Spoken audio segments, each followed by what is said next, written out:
একটু ঢাকার বাইরে আসছি, আনফরচুনেটলি আমি ভুলে আমার চার্জারটা নিয়ে আসতে ভুলে গেছি। সো আসলে বেশি ওয়েট করতে পারবো না, চার্জিং এর খারাপ হয়ে গেলে আসলে দেখা যাবে অফ হয়ে গেছে। আচ্ছা, সো গতকালকের ক্লাসে যারা আসছেন তারা অ্যাওয়্যার আছেন যে গত ক্লাসের আগ পর্যন্ত আমরা ম্যানেজমেন্ট নিয়ে পড়ালেখা করতেছিলাম, যে management of new business, management of startup. গত ক্লাস থেকে আমরা ফিনান্সিয়াল সাইডটা নিয়ে আমরা ডিসকাস করা শুরু করছি। গত ক্লাস নাম্বার 7, 8 এবং 9 এই তিনটা হচ্ছে আপনার ফিনান্সিয়াল ম্যানেজমেন্টের পার্ট। সো সেই ফিনান্সিয়াল ম্যানেজমেন্টের আজকে হচ্ছে সেকেন্ড যে ক্লাসটা সেটা হবে। এখানে কিন্তু আপনাদের একটা জিনিস খেয়াল করবেন, আমাদের মিড টার্ম আপনাদের 1 তারিখ থেকে শুরু হচ্ছে। মিড টার্মটা হবে কিন্তু 9 নাম্বার লেকচার পর্যন্ত, লেকচার 1 থেকে 9 পর্যন্ত। আর লেকচার 10 থেকে বাকি যেগুলো আসবে সেইগুলো সবই হবে ফাইনালের পার্ট। সো আপনারা ওইভাবেই আপনারা পড়ালেখা করবেন। আর আরেকটা হচ্ছে যে আপনাদের যে প্রি মিড টার্মের যে অ্যাসাইনমেন্টটা আছে, সেই অ্যাসাইনমেন্টটা primarily based on management section. So আপনারা আপনারা যদি এখনো মিড টার্ম অ্যাসাইনমেন্টটা যদি এখনো হাত না দিয়ে থাকেন, আপনাদের কাছে কিন্তু ফুল কন্টেন্ট কিন্তু চলে আসছে। সো আপনারা কাজ শুরু করে দেন, না হলে কিন্তু সময় পাবেন না। আমি যতটুকু জানি আপনাদের মিড টার্ম কিন্তু 1 তারিখ থেকে মনে আপনাদের মিড টার্ম সেশন শুরু হয়ে যাচ্ছে। সো প্র্যাকটিক্যালি আপনাদের যেই সেশনগুলো আমি নিছি, সেই সেশনগুলো থেকে খুব বেসিক ইনফরমেশন হলেই কিন্তু, কিছু বেসিক ইনফরমেশন, কিছু বেসিক অবজারভেশন পেলেই কিন্তু আপনাদের যে অ্যাসাইনমেন্ট সেটা হয়ে যায়। আপনাদেরকে শুধু কষ্ট করে একটা অ্যাকচুয়াল একটা কোম্পানির টপ ম্যানেজমেন্টের সাথে বসতে হবে। That's the difficult part, to arrange the meeting and everything. But একবার বসে গেলে কিন্তু এই ইনফরমেশন আপনি বের করে নিয়ে আসা কোনো ডিফিকাল্ট কিছু না। সো এটা আপনারা করে ফেলেন জলদি। আমি আপনাদের একটু ফিডব্যাক দিয়েন, আপনারা কি অবস্থায় আছেন এবং কোনো ডিফিকাল্টি ফেস করতেছেন কিনা এই জিনিসটা আমাকে জানান। যদি কোনো আমি হেল্প করার সম্ভব হয় আমি সার্টেনলি হেল্প করব। ওকে, তাহলে ক্লাসে ঢুকে যাই। আপনাদের এই আমাদের যে বিজনেস এন্ড এন্টারপ্রেনিয়রশিপ, এটার মিড টার্মের ডেট দিছে?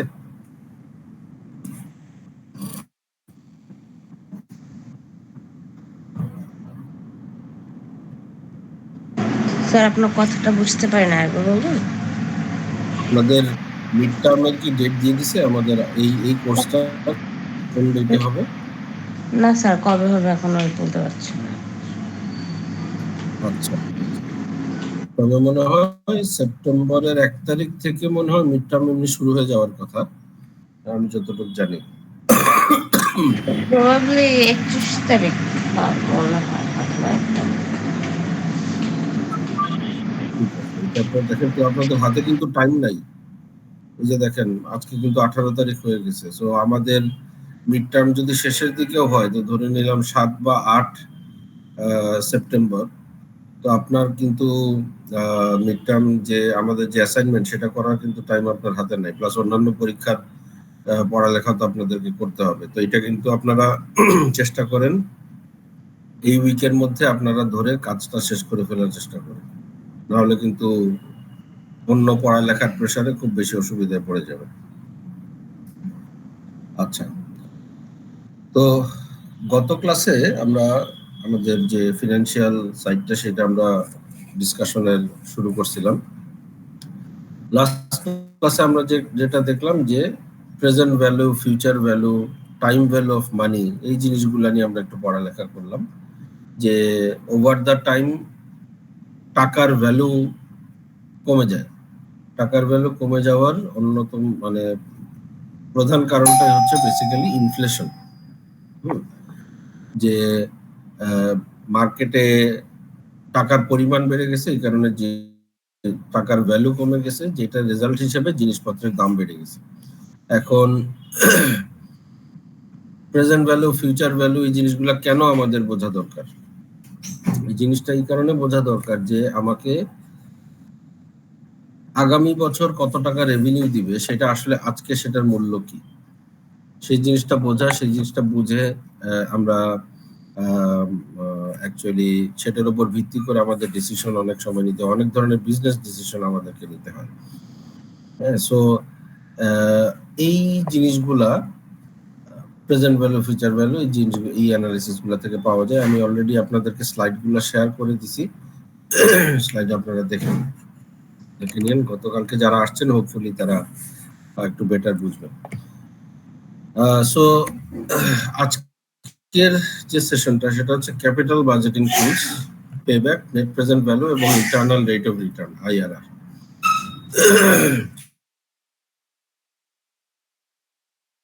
সো ক্যাপিটাল বাজেটিং বলতে আসলে কি বোঝায়? ক্যাপিটাল বাজেটিং হচ্ছে the process a business undertakes to evaluate potential major projects or investments. যে তার হাতে কয়েকটা প্রজেক্ট আছে, তার লিমিটেড রিসোর্স, তার কাছে সবগুলো প্রজেক্ট সে করতে পারবে না। আমাদের হাতে কি কি ধরনের রিসোর্স থাকে বলেন তো? কোন একটা কিছু করার আগে আমাদের হাতে কি কি ধরনের রিসোর্স থাকে?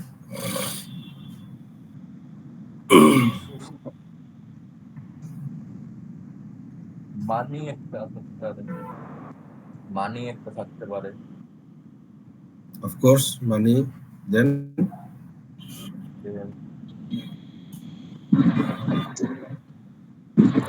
প্ল্যানিং থাকতে পারে।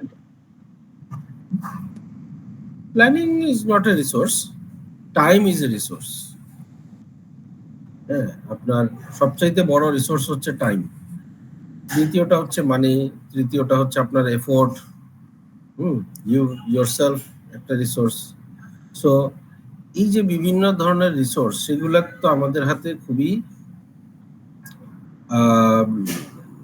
কি বলবো, লিমিটেড। আমরা তো চাইলেই আমার 24 ঘন্টা থেকে বাড়ায় আমি 48 ঘন্টা সময় আমি নিতে পারবো না দিনে। 24 ঘন্টা মিস 24 ঘন্টা। আমার পকেটে যে টাকা আছে সেই টাকাটা আমাকে ডাবল আমি করতে পারবো না, আমার যে টাকা আছে সেটা দিয়ে আমাকে করতে হবে। সো ক্যাপিটাল বাজেটিং কি করে, সেই রিসোর্স, কোন রিসোর্সকে, স্পেশালি ফিনান্সিয়াল রিসোর্সকে আপনি যখন কোথাও লাগাবেন, কোথাও আপনি ইনভেস্ট করবেন, ইনভেস্ট করে সেইখান থেকে যে রিটার্নটা আসবে, সেই রিটার্নটাকে কম্পেয়ার করার যে স্টাডি, সেটাই হচ্ছে বেসিক্যালি ক্যাপিটাল বাজেটিং। সে আপনি দুইটা প্রজেক্ট আপনার হাতে, একটা প্রজেক্ট থেকে 100 টাকা আসবে, আরেকটা প্রজেক্ট থেকে 120 টাকা আসবে।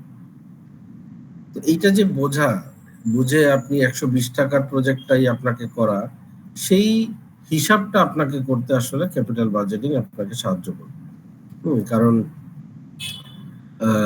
আদৌ আপনি 120 টাকার প্রজেক্টটা নেবেন নাকি 100 টাকার প্রজেক্টটা নেবেন, সেটাও কিন্তু ডিপেন্ড করবে আপনি প্রথমে আপনার ইনভেস্টমেন্টের পরিমাণ কতটুকু, আপনার সাঙ্ক কস্ট কতটুকু, সেই হিসাবগুলো নিয়ে।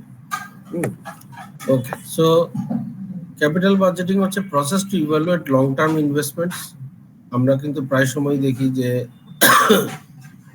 ফর এক্সাম্পল আমি কি একটা জমি কিনবো, জমি কিনে 10 বছর ফেলে রেখে তারপরে সেটা বিক্রি করব, নাকি আমি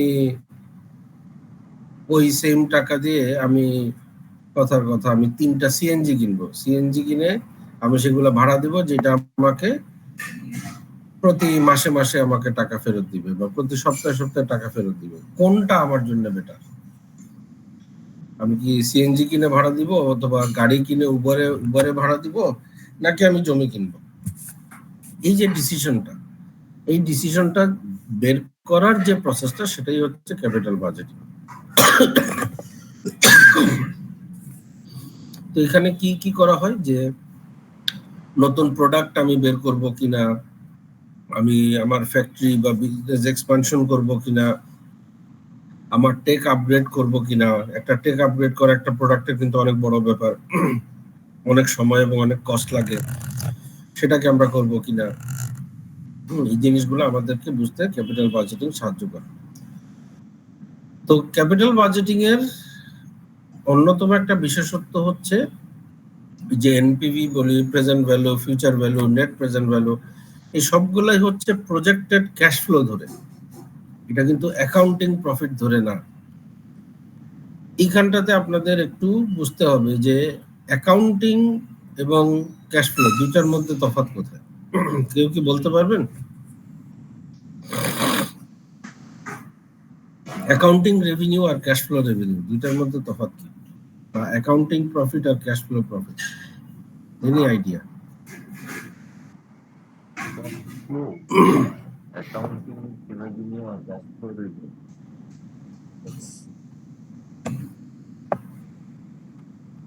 আচ্ছা, অ্যাকাউন্টিং এ কি করতেছে? অ্যাকাউন্টিং হচ্ছে বেসিক্যালি যেই মুহূর্তে ইনভয়েসটা জেনারেট হয়ে যাচ্ছে সাথে সাথে কিন্তু আমি অ্যাকাউন্টিং প্রফিট চলে আসতেছে, অ্যাকাউন্টিং রেভিনিউ চলে আসতেছে।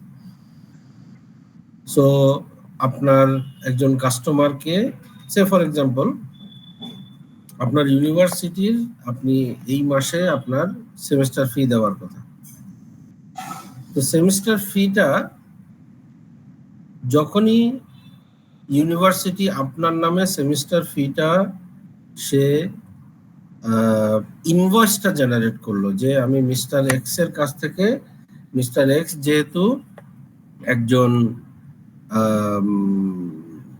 রেগুলার স্টুডেন্ট, সে আমাকে 100 টাকা সেমিস্টার ফি দিবে।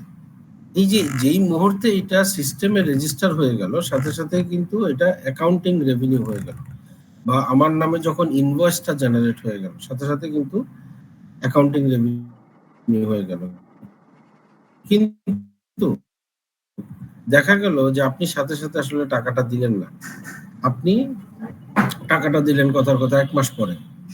এখানে হচ্ছে ক্যাশ ফ্লোর সাথে তফাৎ, যে আপনার অ্যাকাউন্টিং রেভিনিউ আপনি যেই মুহূর্তে ইনভয়েস করবেন, ইরেসপেক্টিভ অফ আপনি আসলে টাকাটা হাতে পাইছেন কি পান নাই, আপনার অ্যাকাউন্টিং এ কিন্তু আপনি এটা টাকাটা তুলে দিলেন। সো খালি চোখে আপনি কিন্তু অ্যাজ পার অ্যাকাউন্টিং প্রসিডিউর আপনি কিন্তু টাকাটা পেয়ে গেছেন, কিন্তু ক্যাশ ফ্লো সে হিসাব করে কি আপনি আদৌ আপনার হাতে টাকাটা আসছে কিনা। সো ইউনিভার্সিটি কি করবে, ইউনিভার্সিটি যখন আপনার কাছ থেকে অ্যাকচুয়ালি টাকাটা পাবে সে তখন সেটা ক্যাশ ফ্লো রেজিস্টারে সে তুলবে। এখন কি মনে হয় কোনটা দিয়ে, ক্যাশ ফ্লো দিয়ে নাকি অ্যাকাউন্টিং, যে যে আমার যে regular profit and loss statement, সেটা দিয়ে আমার অর্গানাইজেশনের সিচুয়েশন ভালোভাবে বোঝা যাবে, বেটার কোনটা?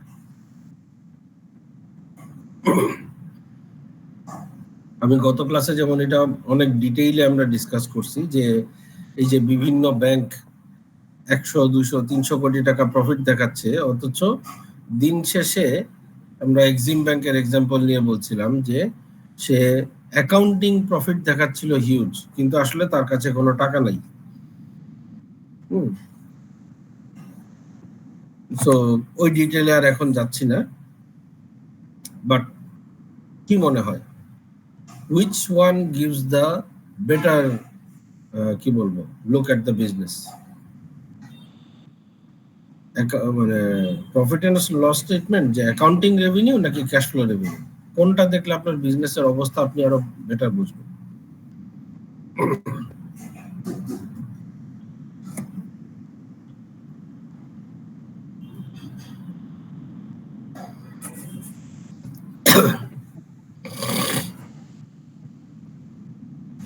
বলেন।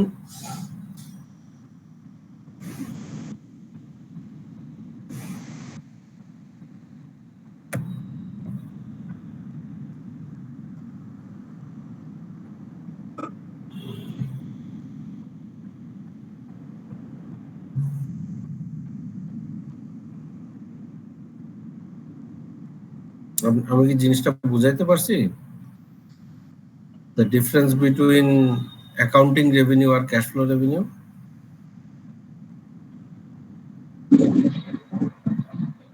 জি স্যার। তা এখন বলেন কোনটা থেকে বিজনেসের সিচুয়েশনটা বেটার বোঝা যাবে, অ্যাকাউন্টিং রেভিনিউ দেখে নাকি ক্যাশ ফ্লো রেভিনিউ দেখে?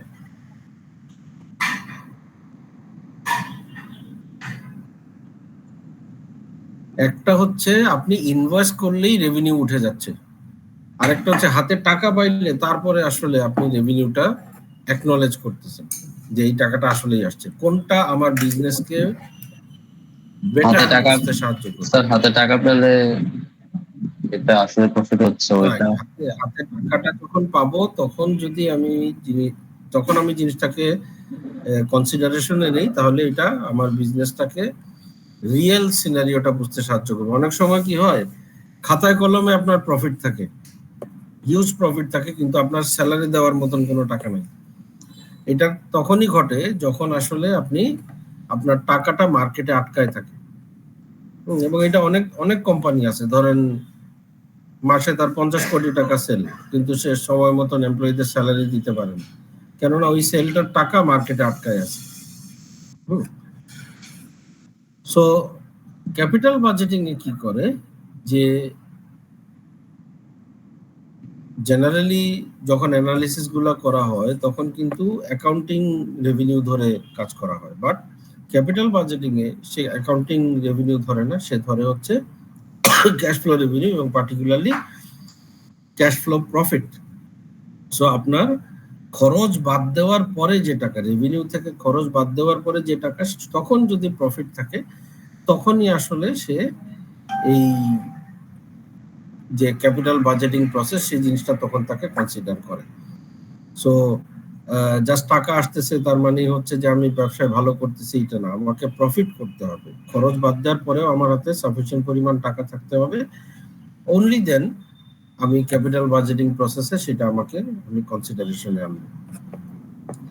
তো এটা থেকে বোঝা যাচ্ছে যে মোটামুটি ক্যাপিটাল বাজেটিং যখন আমরা করব, আমরা এই ধরনের সিদ্ধান্ত নিতে চাবো যে কোন প্রজেক্টে আমরা ইনভেস্ট করব, আমরা বিভিন্ন ধরনের বিজনেস ডিসিশন আমরা নিব কিনা, এইটা প্র্যাকটিক্যাল সিনারি উপরে নেওয়া হয়, not based on accounting scenario. এবং that's why it is much more relevant to the business.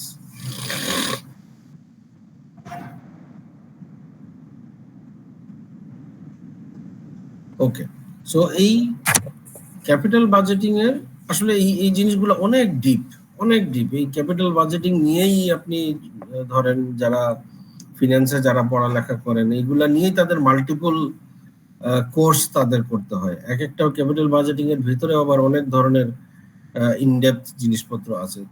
যেহেতু আপনারা সিএসসি স্টুডেন্ট, আপনাদেরকে জাস্ট একেবারে মানে টিপ অফ দ্য আইসবার্গটা দেখানো হচ্ছে আর কি।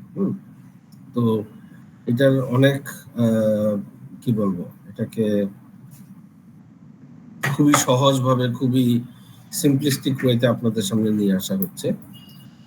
এই ক্যাপিটাল বাজেটিং এর সবচাইতে বেসিক যে জিনিসটা সেটা হচ্ছে পেব্যাক পিরিয়ড। বেসিক যে একদম খুবই সহজভাবে ক্যালকুলেট করা যায়, সেটা হচ্ছে আপনি একটা ইনভেস্টমেন্ট তুলে নিয়ে আসতে আপনার কতদিন সময় লাগবে। আপনি টোটাল যে ইনভেস্ট করছেন, আপনি এই যে এখানে নিচের এক্সাম্পলটা যদি দেখেন, ইয়ার জিরোতে, তার মানে কি আমার ব্যবসা শুরু হয় নাই তখনও, ব্যবসা যখন শুরু হয় নাই তখন আমার ইনভেস্টমেন্ট ছিল 20 টাকা। 20 টাকা ধরতাম, ধরে নেই এটা 20 কোটি টাকা। এটা কি কারণে হয়েছে? এটা আমি ফ্যাক্টরি তৈরি করছি, জমি কিনছি, ফ্যাক্টরি তৈরি করছি, ফ্যাক্টরিকে মেশিনারি কিনছি, সবকিছু মিলায় আমার 20 কোটি টাকার একটা খরচ হয়েছে। তারপরে আমি ফ্যাক্টরিটা প্রোডাকশনে গেলাম, প্রোডাকশনে গিয়ে আমি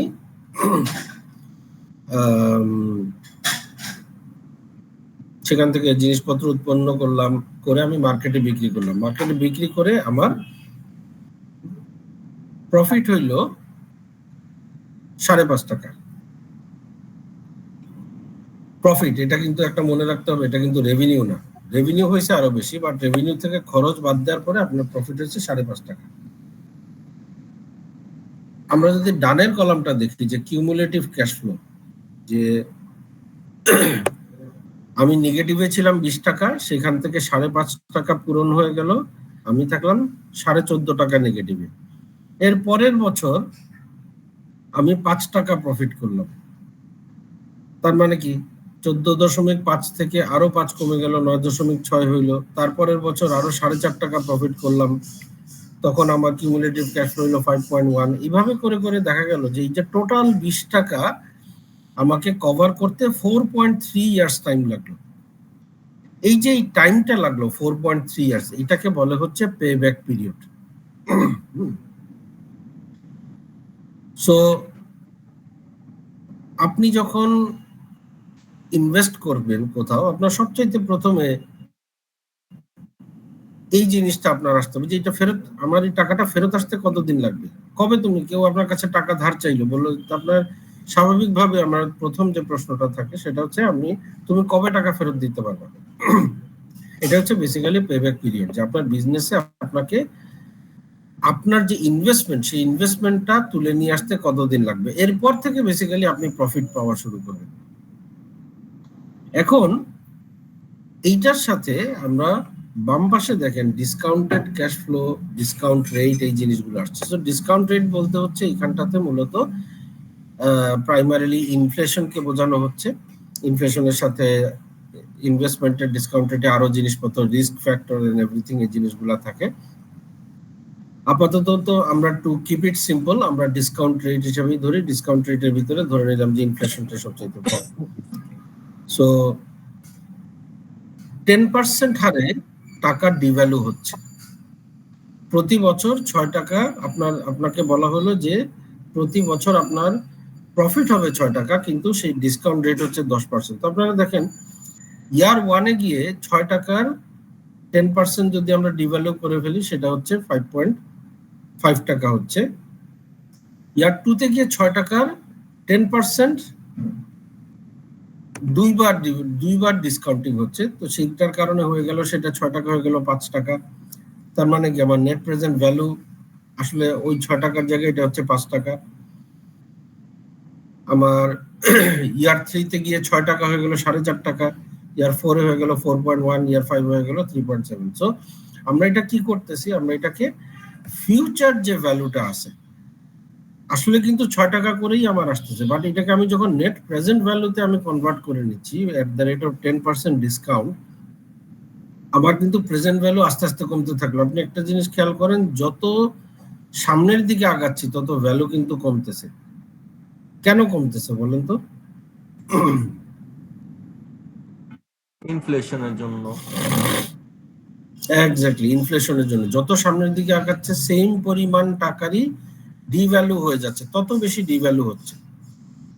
সো এইভাবে করে আমরা বের করলাম যে আমাদের একটা ইনভেস্টমেন্ট 20 কোটি টাকার ইনভেস্টমেন্ট উঠে আসতে আমাদের 4.5 বছর বা 4.3 বছর সময় লাগবে। সো এটা হচ্ছে বেসিক কনসেপ্ট অফ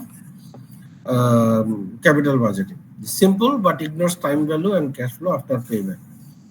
আপনি যদি টাইম ভ্যালুটাকে কনসিডার করেন যেটা এইখানে ধরা হয়েছে, তাহলে আপনার ক্যালকুলেশনটা আরো ইফেক্টিভ হবে। ওকে, আচ্ছা, তো এইখানটাতে কি হচ্ছে যে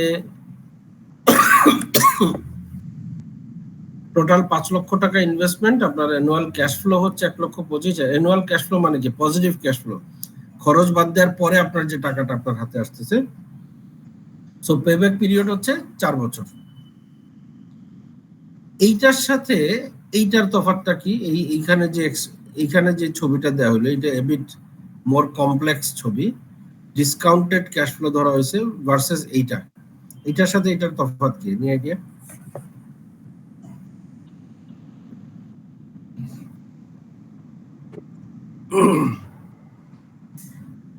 একটা হচ্ছে পেব্যাক টাইম বলে দিচ্ছে, পেব্যাক টাইম। এখানে কি করা হয়েছে? 6 টাকা, এখানে কিন্তু আপনার রেভিনিউ 6 টাকা ছিল, বাট এটাকে ডিসকাউন্ট করা হয়েছে উইথ 10% ডিসকাউন্ট রেট। সো আপনি এটাকে আসলে এনপিভি, নেট প্রেজেন্ট ভ্যালুতে আপনি পেয়ে যাচ্ছেন। এখানে এই জিনিসটাকে করা হয়নি, এটাকে 1,25,000-কে 1,25,000 ধরেই এটাকে রাখা হয়েছে। সো এখান থেকে আপনি আসলে একটা আইডিয়া পেয়ে যাবেন, বাট এটার সাথে আপনি যদি টাইম ভ্যালু অফ মানিটাকে কনসিডার করেন তাহলে কিন্তু আপনার ক্যালকুলেশনটা আরো ইজিয়ার হবে, মানে আরো ইফেক্টিভ হবে। ইজিয়ার বলবো না, ক্যালকুলেশনটা একটু ডিফিকাল্ট হবে, বাট আপনার অ্যানালিসিসটা আরো ইফেক্টিভ হবে। এক্স্যাক্টলি, অ্যাকিউরেট আসবে। আচ্ছা, সো এই যে এত সময় যে আমরা বললাম যে নেট প্রেজেন্ট ভ্যালু, গত ক্লাসে আমরা কিন্তু প্রেজেন্ট ভ্যালু নিয়ে ডিসকাস করছি, প্রেজেন্ট ভ্যালু, ফিউচার ভ্যালু, এই জিনিসগুলো। সো গত ক্লাসে যারা ছিলেন ওনারা একটু খেয়াল করে দেখেন, আমরা যখনই ডিসকাস করছি আমরা কিন্তু সিঙ্গেল ফিগার নিয়ে আমরা ডিসকাস করছি, মাল্টিপল ফিগার নিয়ে আমরা করি না। বলছি যে একটা ফিগারকে, এটা হচ্ছে ফিউচার ভ্যালু, এটাকে প্রেজেন্ট ভ্যালু করলে কি হবে, এইটা প্রেজেন্ট ভ্যালু, ওইটাকে ফিউচার ভ্যালু, 5 বছর পরে এত % ডিসকাউন্ট রেটে করলে কি হবে, এই ধরনের ডিসকাশন আমরা করছি। এখন যেটা করব, একটা সিরিজ অফ টাইম ফ্রেমের, একটা সিরিজ অফ পেমেন্টের আমরা, বা সিরিজ অফ নাম্বারের আমরা আসলে যে ফিউচার যে টাকাটা আসবে সেটাকে আমরা নেট প্রেজেন্ট ভ্যালুতে কনভার্ট করব। আপনাদের যদি কিটা, আমাদের যদি ইকুয়েশনটা খেয়াল থেকে থাকে যে এনপিভি ইকুয়ালস টু, এনপিভি কে প্রেজেন্ট ভ্যালুকে আমরা যদি কম্পাউন্ডিং করি সেক্ষেত্রে ফিউচার ভ্যালু আসবে। সো গুণ করতে হবে। So present value equals to কি, আমরা যদি আগের দিনের সেই ছবিটা একটু দেখাই আপনাদের।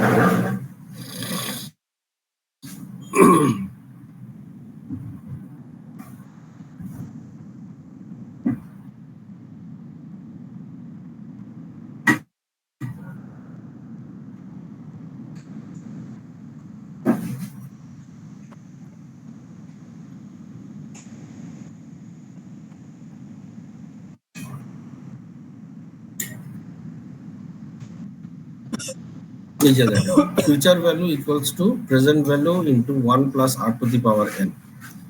সো প্রেজেন্ট ভ্যালু যদি আমার 1000 টাকা হয়, আমার ইনফ্লেশন রেট যদি 10% হয়, তার মানে কি 1000 ইনটু 1 প্লাস 0.1, এটাকে আমি যদি 3 বছর পরের ভ্যালু বের করতে যাই, আমি এটাকে 3 দিয়ে গুণ করতে হবে, 7 ইকুয়ালস টু 3। মানে প্রেজেন্ট ভ্যালু কি হচ্ছে, ফিউচার ভ্যালু বের করতে হলে প্রেজেন্ট ভ্যালুকে গুণ করতে হবে, আর প্রেজেন্ট ভ্যালু বের করতে হলে ফিউচার ভ্যালুকে ভাগ করতে হবে। Future value divided by 1 plus discount rate অথবা inflation rate to the power n। Same জিনিস এখানে অ্যাপ্লাই হয়েছে। দেখেন এখানে, এই যে দেখেন যে PV equals to FV divided by 1 plus r to the power n,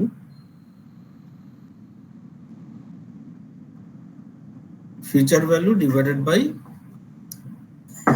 net present value equals to summation of future value divided by 1 plus discount rate to the power n।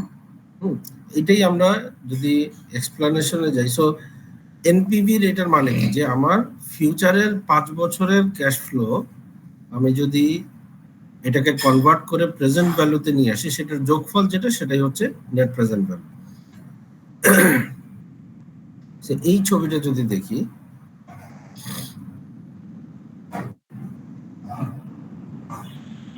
আমরা এই বাম পাশের ছবিটা প্রথমে দেখি,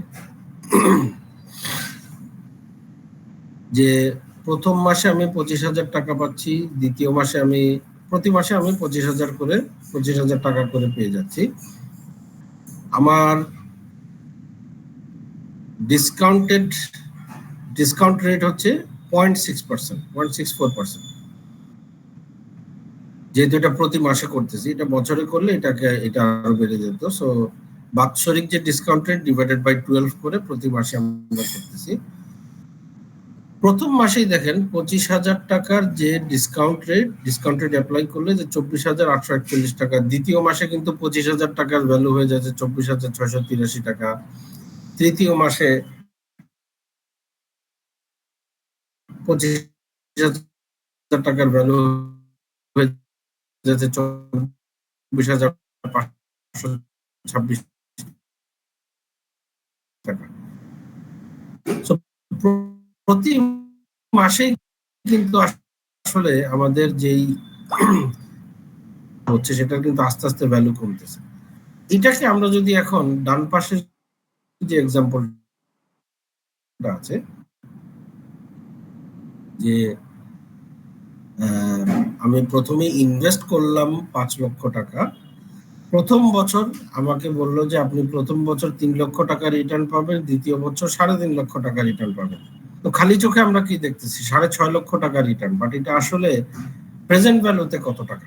এখানে 10% ডিসকাউন্ট রেট অ্যাপ্লাই করার পরে আমরা যদি সেম সূত্রগুলো আমরা অ্যাপ্লাই করি যে ফিউচার ভ্যালু মানে হচ্ছে 3 লক্ষ টাকা, ইয়ার 1 এর ফিউচার ভ্যালু 3 লক্ষ টাকা divided by 1 plus 0.1, so to the power 1টা এখানে আসবে না, সো এটার একটা ফিগার আসবে। আবার সেকেন্ড ইয়ারের যে প্রেজেন্ট ভ্যালু সেটা বের করার জন্য আমাকে কি করতে হবে, 3.5 লক্ষ ডিভাইডেড বাই 1 প্লাস 0.1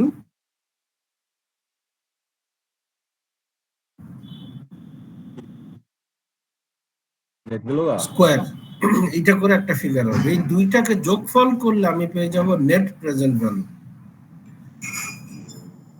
সেইটা আসতেছে 5 লক্ষ টাকার ইনভেস্টমেন্টে আমি পাবো 5,61,983 টাকা, সেটা নেট প্রেজেন্ট ভ্যালু যদি আমি কনসিডার করি। এখন আপনাকে যদি বলা হয় যে আপনি কি ইনভেস্ট করবেন এখানে, আপনি বলবেন যে হ্যাঁ আমি ইনভেস্ট করব, কারণ আমার নেট প্রেজেন্ট ইজ জাস্ট একদম খুবই হাই লেভেলে, খুবই মানে একদমই হালকা লেভেলে আপনাদেরকে দেখানো হচ্ছে, এতটুকু যেন আপনারা করতে পারেন। প্রশ্ন এরকম আসবে যে একটা ব্যবসায় এত টাকা ইনভেস্ট করে এত টাকা রিটার্ন পাবেন, দ্বিতীয় ব্যবসায় এই এত টাকা ইনভেস্ট করে এত টাকা রিটার্ন পাবেন, আপনার কোনটাতে ইনভেস্ট করা উচিত, এনপিভি ক্যালকুলেশন করে আপনাকে বলতে হবে। তো এটা কিন্তু আপনাদেরকে পারতে হবে, খুবই সিম্পল।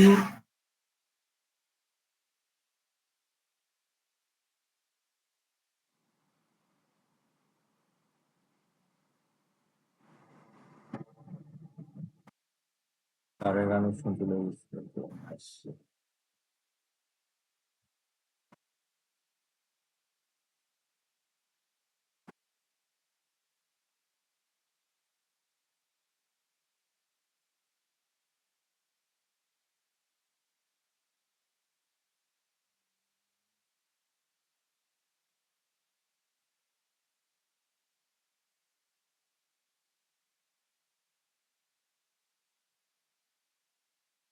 কারেন্ট নেট চলে গেল না, স্যারের ল্যাপটপে চার্জ করে শেষ হয়ে গেল।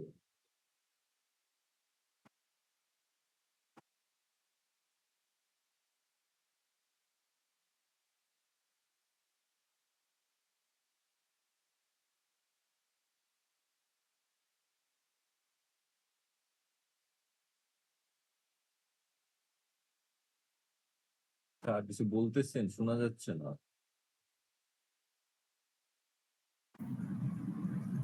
ও সরি, এখন শোনা হচ্ছে? জি স্যার, এখন শোনা যাচ্ছে। আচ্ছা আচ্ছা, সরি আমি বুঝলাম না হঠাৎ করে কি হলো, আবার স্ক্রিন অফ হয়ে গেল, আবার কি। আচ্ছা আচ্ছা, কতটুকু পর্যন্ত ধরতে পারছেন?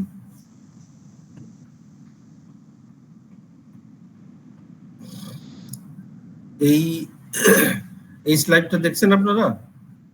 জি স্যার। আচ্ছা, এখন হচ্ছে বেসিক্যালি আমরা ইন্টারনাল রেট অফ রিটার্ন, যে তার মানে কি আমরা কিন্তু দুইটা কনসেপ্ট অলরেডি পড়লাম। প্রথমটা হচ্ছে পেব্যাক পিরিয়ড, দ্বিতীয়টা হচ্ছে নেট প্রেজেন্ট ভ্যালু, তৃতীয়টা হচ্ছে ইন্টারনাল রেট অফ রিটার্ন। এইটাও দিয়ে বেসিক্যালি একটা প্রজেক্টের প্রফিটেবিলিটি মেজার করা যায়, যেটা টাইম ভ্যালু অফ মানিকে কনসিডার করে। তো এখন ইন্টারনাল রেট অফ রিটার্নটা কি? IRR is the rate where NPV equals to 0, অর্থাৎ আমার প্রফিটও হবে না, লসও হবে না, এইরকম এই সিচুয়েশনটা হচ্ছে ইন্টারনাল রেট অফ রিটার্ন, যে আমার মিনিমাম কতটুক ইন্টারনাল রেট অফ রিটার্ন থাকবে টু অ্যাভয়েড লস। এখন ইন্টারনাল রেট অফ রিটার্ন যদি আমার যে যে রিটার্নটা দেয়া হচ্ছে সেটা থেকে যদি বেশি হয় তাহলে আমি সেই প্রজেক্টটা আমি অ্যাকসেপ্ট করব। সো রিকোয়ার্ড রিটার্নের চাইতে যদি বেশি হয়, সো এই জিনিসটা আমরা যদি দেখি যে এরকম যে NPV accurate, consider scale may be complex, IRR হচ্ছে intuitive, easier to explain but can mislead. আইআরআরটা একটু আই বিলিভ এনপিভির চাইতে আরেকটু কমপ্লেক্স সিনারিও। আপনারা এনপিভিটা ভালো করে বোঝেন, আপনারা তো তারপরে দরকার হলে আইআরআরটা তারপরে করবেন, এনপিভিটাকে ভালো করে প্র্যাকটিস করেন। আচ্ছা,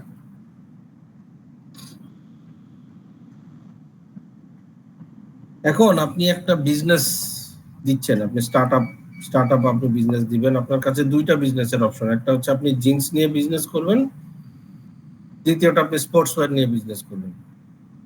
এখন আপনাকে অ্যানালাইজ করতে হবে যে কোনটা নিয়ে আপনি বিজনেস করবেন। আপনার হাতে অত সময় নাই যে একসাথে দুইটা নিয়ে করবেন, আপনার হাতে এত রিসোর্সও নাই আপনি যে একসাথে দুইটা নিয়ে করবেন।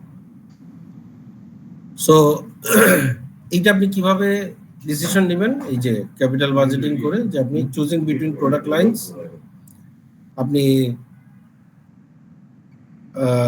ব্যবসায় আপনি কি করবেন, আপনি নতুন সিটিতে যাবেন, নতুন ঢাকাতে আপনার স্টোর আছে, আপনি কি চিটাগং এ স্টোর খুলবেন, নাকি আপনি চিটাগং স্টোর না খুলে আপনি অনলাইন চ্যানেল খুলবেন?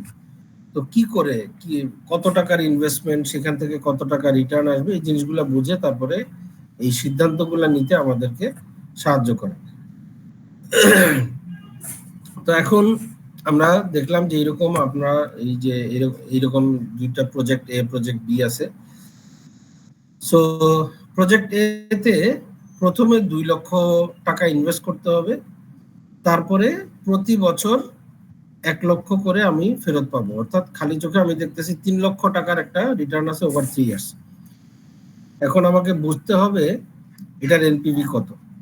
আমি যদি ডিসকাউন্ট রেটটা জানি, কত টাকার দেশের ইনফ্লেশন কত হচ্ছে সেই জিনিসটা আমি যদি জানি, সেটাকে আমি করে কিন্তু খুব সহজেই আমি কিন্তু এনপিভি বের করে ফেলতে পারবো যে 2 লক্ষ টাকা ইনভেস্টমেন্ট একবারে, তার মানে ইয়ার 0-তে হচ্ছে 2 লক্ষ ইনভেস্টমেন্ট, ইয়ার 1-এ 1 লক্ষ, ইয়ার 2-তে 1 লক্ষ, ইয়ার 3-তে আরেক লক্ষ। তিনটাকে আমি নেট প্রেজেন্ট ভ্যালু করলে আমি পেয়ে যাচ্ছি পজিটিভ 48,685 টাকার একটা ইনভেস্টমেন্ট, আমি নেট প্রেজেন্ট ভ্যালু পাচ্ছি। ওয়ারেস প্রজেক্ট বি তে আমি আড়াই লক্ষ টাকার ইনভেস্টমেন্টে আমার ইয়ার ওয়ানে হচ্ছে আমার 1,20,000 টাকা রেভিনিউ, ইয়ার 2-তে হচ্ছে 1,10,000, ইয়ার 3-তে হচ্ছে 90,000। আমার প্রজেক্ট বি এর এনপিভি হচ্ছে 17,618 টাকা। তো এখন আমরা কোন প্রজেক্টটা নিব এবং কেন নিব, কোন প্রজেক্ট আমরা চুজ করব এবং কেন চুজ করব? প্রজেক্টে তো- নেট তো- প্রেজেন্ট yes. ভ্যালু বেশি এই জন্য। হ্যাঁ, বিকজ এটা net present value is higher. তো এই এতটুকু ডিসকাশনের পরে আসলে আমরা কি বুঝলাম যে নেট প্রেজেন্ট ভ্যালুটা জিনিসটা আসলে কি?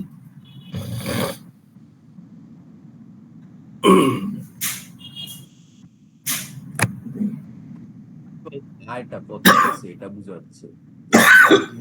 বুঝি নাই। একটা নির্দিষ্ট টাইমের পর আমার অ্যাকচুয়াল আয়টা কত হয়েছে, অ্যাকচুয়াল প্রফিটটা কত হয়েছে এটা বুঝাচ্ছে নেট প্রেজেন্ট। রাইট। এটাকে স্পেশালি আমরা টাকার ডিভ্যালুয়েশন যদি কনসিডার করি তাহলে এই নেট প্রেজেন্ট ভ্যালুটা কনসিডার করাটা খুবই গুরুত্বপূর্ণ। আদারওয়াইজ কিন্তু খালি চোখে আমরা ধরতে পারবো না যে আসলে আমরা কি লাভে আছি না লসে আছি।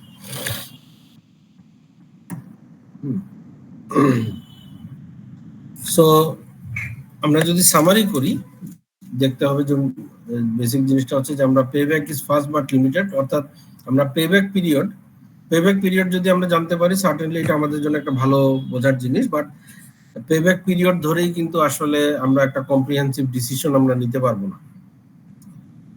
পেব্যাক পিরিয়ডের সাথে আমরা যদি নেট প্রেজেন্ট ভ্যালু আমরা ক্যালকুলেট করি, so NPV shows actual value in today's terms.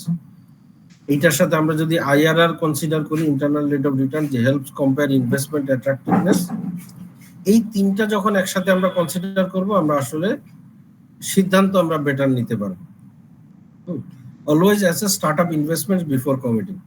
So কেউ একজন এসে আপনাকে বললো, বা আপনার দুই বন্ধু মিলে আপনারা ডিসিশন নিলেন যে আসো আমরা দুইজনে মিলে এই জিনিসটা করি, হ্যাঁ আমরা অমুক ব্যবসাতে আমি ইনভেস্ট করি, বা শেয়ার মার্কেটে ইনভেস্ট করব, বা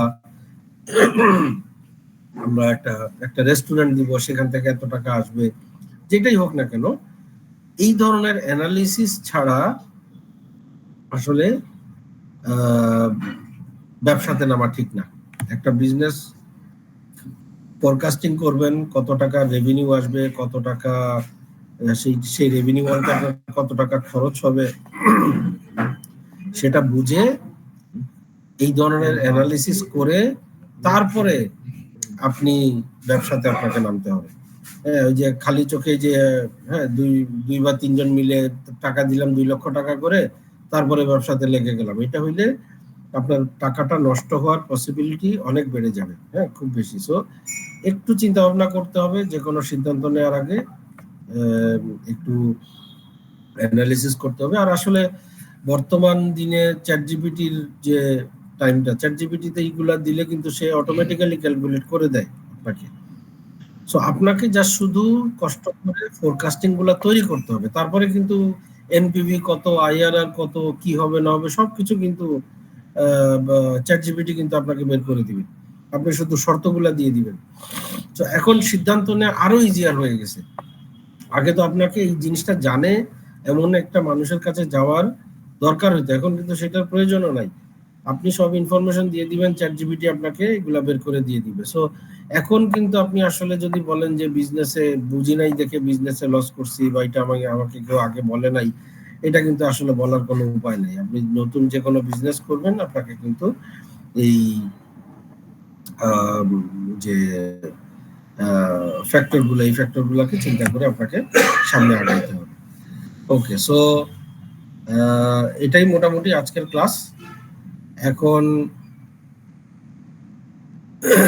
আমি আরেকবার বলি আপনাদেরকে যে আপনাদের কিন্তু মিড টার্মের যে সিলেবাস, সেটা কিন্তু সিলেবাস হচ্ছে 1 থেকে 9 পর্যন্ত।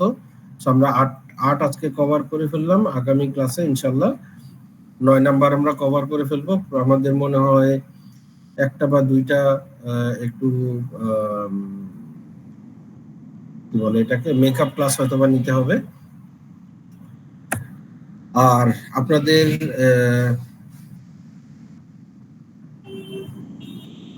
যে কি সেটা অ্যাসাইনমেন্টটা, হ্যাঁ সেই অ্যাসাইনমেন্টটা কিন্তু কাজ শুরু করে দেন, নাইলে কিন্তু বিপদে পড়বেন আপনারা। আপনাদের হাতে কিন্তু সময় নাই একদমই। এবং এই অ্যাসাইনমেন্ট কিন্তু এই যে ফিনান্সিয়াল যে ইনফরমেশন, ফিনান্সিয়াল যে ক্লাসগুলো নিচ্ছে, এটা কিন্তু অ্যাসাইনমেন্টে এটা কভার করতেছে না, অনলি ম্যানেজমেন্টের পার্ট। সো ম্যানেজমেন্টের পার্ট কিন্তু লাস্ট উইকেই শেষ হয়ে গেছে। তো আপনারা কাজ শুরু করে দেন, নাইলে কিন্তু অন্যান্য যে মিড টার্মের যে পড়ালেখা আছে সেটার সাথে কিন্তু কনফ্লিক্ট করে এটা কিন্তু আপনার মানে কাজটাকে আরো কষ্টকর করে ফেলবে। সো শেষ করে ফেলেন। এটা খুবই ছোট অ্যাসাইনমেন্ট, বড় কিছু না, বাট আপনাকে কষ্ট করে সেই প্রতিষ্ঠানে যাইতে হবে, প্রতিষ্ঠানে গিয়ে কথা বলতে হবে, তাদের কাছ থেকে ইনফরমেশনটা বের করে নিয়ে আসতে হবে। আর আরেকটা জিনিস করতে হবে, যাকে আপনি ইন্টারভিউ করবেন বা যার সাথে আপনি কথা বলে এই ইনফরমেশন গুলো আপনি বের করে নিয়ে আসবেন, ওনার একটা কার্ড আপনাকে স্ক্যান করে, একটা বা যে কজনের সাথেই বসেন ওনাদের কার্ড স্ক্যান করে রিপোর্টের সাথে অ্যাড করে দিতে হবে। সো রিপোর্ট তো সফট কপিতে হবে, সো একটা অ্যানেক্সার বা অন্য কিছুতে এইটা ওনাদের কার্ডগুলা দিতে হবে, যাতে প্রয়োজন হলে আমি যেন ওনাদের সাথে কথা বলতে পারি। ঠিক আছে। তো thank you very much. Thanks for your time. আসসালামু আলাইকুম।